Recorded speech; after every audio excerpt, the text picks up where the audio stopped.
Selamünaleyküm. Waalaikumsalam. Amma. Nasılsın abi? Ha? Nasılsın? Aku dukul lah. Sana kebap getirdim ben ya. Ya, yang ke kebab ini kan? İyi ya. Yang ke. Jadi kau tahu kami di sini. Biliyorum abi, bana söylediler oradan. Yes.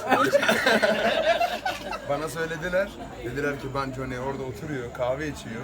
Oh, yes. Onun için dedim ki ben ona dedim kahvenin yanında bir kebap götüreyim. Mana wasala Kebab yesin. naam, malah wasana naam, Mina. Mana ada oleh bahasa Turki itu? Mesti keren itu. Nanti orang ada tanya yum berapa? Kalau orang beli satu apa? 15 bin, 15 min. Dua? 30 bin, 20 min.